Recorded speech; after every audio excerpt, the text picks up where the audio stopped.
സംസ്ഥാനത്ത് നിന്നും ചൂട് ഉയരാൻ സാധ്യതയുണ്ടെന്ന് കേന്ദ്ര കാലാവസ്ഥാ വകുപ്പിന്റെ മുന്നറിയിപ്പ്. സാധാരണയേക്കാൾ 2 മുതൽ 3 ഡിഗ്രി വരെ ചൂട് ഉയരാനാണ് സാധ്യത.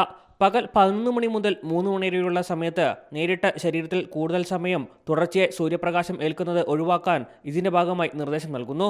സംസ്ഥാനത്ത് ഇന്നലെ വെള്ളാനിക്കരയിലാണ് ഏറ്റവും കൂടുതൽ ചൂട് രേഖപ്പെടുത്തിയത്. 36.9 ഡിഗ്രി ചൂടാണ് രേഖപ്പെടുത്തിയത്. കോഴിക്കോട് 34.2, തിരുവനന്തപുരത്ത് 33.6 ഡിഗ്രിയും ചൂട് രേഖപ്പെടുത്തി. കൊച്ചി നേവൽ എയർ സ്റ്റേഷനിലാണ് ഏറ്റവും കുറവ് ചൂട് രേഖപ്പെടുത്തിയത്. പൊതുജനങ്ങൾക്കായി സംസ്ഥാന ദുരന്ത നിവാരണ അതോറിറ്റി ജാഗ്രതാ നിർദ്ദേശങ്ങൾ പുറപ്പെടുവിച്ചു.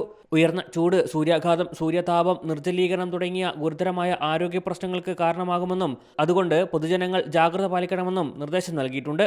പരമാവധി ശുദ്ധജലം കുടിക്കുക, ദാഹമില്ലെങ്കിലും വെള്ളം കുടിക്കുക, നിർജ്ജലീകരണം ഉണ്ടാകുന്ന മദ്യം, ചായ, കാപ്പി, കാർബണേറ്റ്, ശീതളപാനീയങ്ങൾ തുടങ്ങിയവ പകൽ സമയത്ത് ഒഴിവാക്കുക തുടങ്ങിയ നിർദ്ദേശങ്ങളും നൽകുന്നുണ്ട്.